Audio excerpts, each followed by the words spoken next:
22 अप्रैल 2025, एक तारीख जिसने फिर से कश्मीर की वादियों को लहूलुहान कर दिया। पहलगाम की शांत वादियां उस दिन चीख उठीं।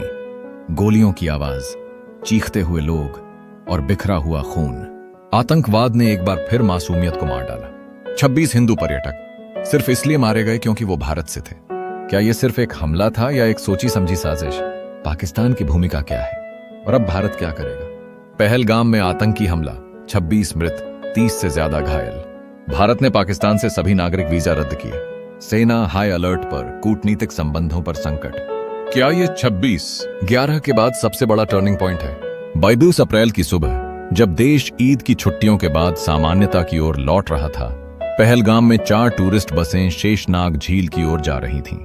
इनमें ज्यादातर लोग बिहार, गुजरात और दिल्ली से आए हिंदू तीर्थयात्री थे।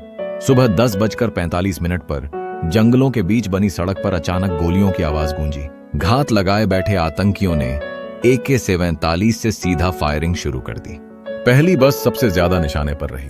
ड्राइवर की मौके पर मौत हो गई। बस पलटी और सवारियां खून से लथपथ जमीन पर गिर पड़ी।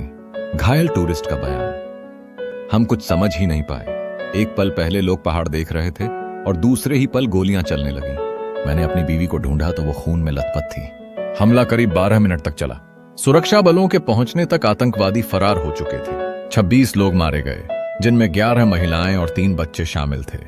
30 से ज्यादा लोग गंभीर रूप से घायल हैं। इस हमले की जिम्मेदारी अभी तक किसी बड़े आतंकी संगठन ने नहीं ली, लेकिन खुफिया सूत्र साफ इशारा कर रहे हैं कि यह हमला पाकिस्तान की सीमा से सटे इलाके से ऑपरेट हो रहे लश्कर-ए-तैयबा और हिजबुल मुजाहिदीन के एक जॉइंट स्क्वाड ने अंजाम दिया है। ISI का नाम लेते हुए IB की रिपोर्ट के अनुसार हमलावरों को हाल ही में POK में ट्रेनिंग दी गई थी। यह हमला दरअसल एक सॉफ्ट टारगेट स्ट्राइक था, जिससे आम जनता में डर और भारत सरकार की प्रतिष्ठा पर चोट की जा सके। ISI से जुड़े एक पूर्व अधिकारी का बयान, भारत में धार्मिक आधार पर विभाजन पैदा करने के लिए ISI पिछले कुछ सालों से ऐसे स्लीपर सेल्स एक्टिव कर रही है। अब वो एक्टिवेशन मोड में आ चुके हैं। भारत सरकार ने इसे 2025 का सबसे बड़ा आतंकी हमला घोषित किया है। PM मोदी ने आपातकालीन बैठक बुलाई और पाकिस्तान के खिलाफ कड़ा रुख अपनाया। गृह मंत्री का बयान, यह हमला सिर्फ 26 लोगों पर नहीं, बल्कि 140 करोड़ भारतवासियों की आत्मा पर हमला है। हम इसे कभी नहीं भूलेंगे और इसका जवाब जरूर देंगे। कार्रवाई की प्रमुख बातें, पाकिस्तान के सभी नागरिकों के वीजा तत्काल प्रभाव से रद्द की। LOC के पास सेना को फ्री हैंड। पाकिस्तान को आतंकी प्रायोजक राष्ट्र घोषित करने की तैयारी। POK में सर्जिकल स्ट्राइक की चर्चा। जनता की भावनाएं, लोगों ने ट्विटर पर #revenge for Pahalgam ट्रेंड करा दिया। पूरे देश में कैंडल मार्च, प्रदर्शन और पाकिस्तान विरोधी नारे लगे।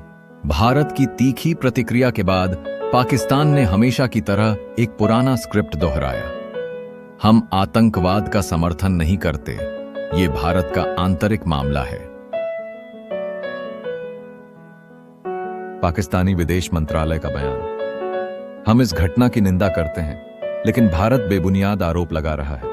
पाकिस्तान का इससे कोई लेना देना नहीं। इसी बीच पाकिस्तान की मीडिया और सोशल मीडिया पर अजीब सी खामोशी रही, या यूं कहें शातिर सन्नाटा। वही ट्विटर ID जो कश्मीर में आजादी का राग अलापा करती थी, अचानक गायब हो गई। NDTV और जी न्यूज जैसे भारतीय चैनलों की प्रतिक्रिया। NDTV, भारत को कूटनीति से काम लेना चाहिए।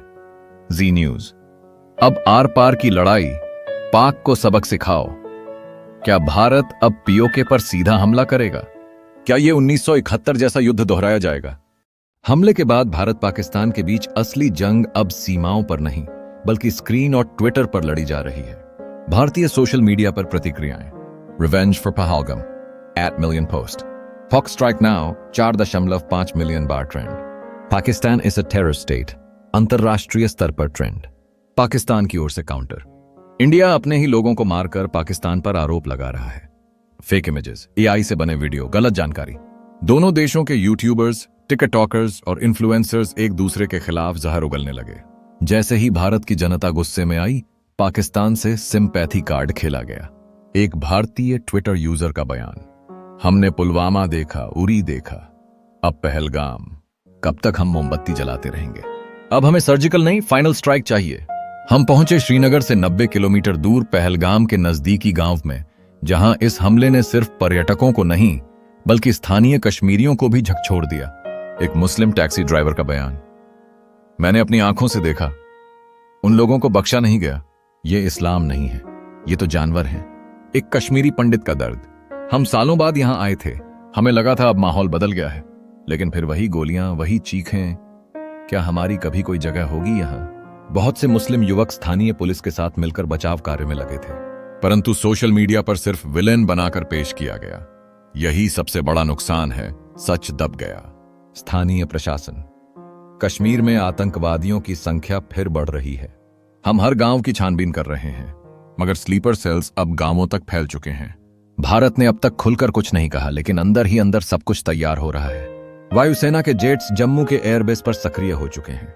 सेना की यूनिट्स एलओसी के पास ट्रांसफर की जा रही हैं। रक्षा विशेषज्ञ का विश्लेषण, अगर अगला हमला होता है तो भारत शायद संयम नहीं रखेगा। 1971 के बाद पहली बार देश युद्ध की चौखट पर खड़ा है। अमेरिका और रूस की चिंताएं। अमेरिका, हम दोनों देशों से संयम की अपील करते हैं। रूस, किसी भी प्रकार की बढ़ोतरी से क्षेत्रीय शांति को खतरा है। भारत का दो टूक संदेश, हमने बातचीत की, सहा भी, लेकिन अब अगर एक और गोली चली तो फिर हम नहीं रुकेंगे। आज सवाल सिर्फ सुरक्षा का नहीं है, सवाल यह है, क्या हम और इंतजार करेंगे किसी अगली तारीख का, किसी अगले हमले का? पाकिस्तान एक बार फिर साफ बच निकलने की कोशिश कर रहा है और भारत फिर एक बार शहीदों की गिनती कर रहा है। लेकिन इस बार फर्क सिर्फ इतना है, पूरा देश अब खामोश नहीं है। ये पहलगाम की चीखें हैं जो सिर्फ घाटी नहीं पूरे देश में गूंज रही हैं। अब फैसला भारत को करना है और वो दिन दूर नहीं।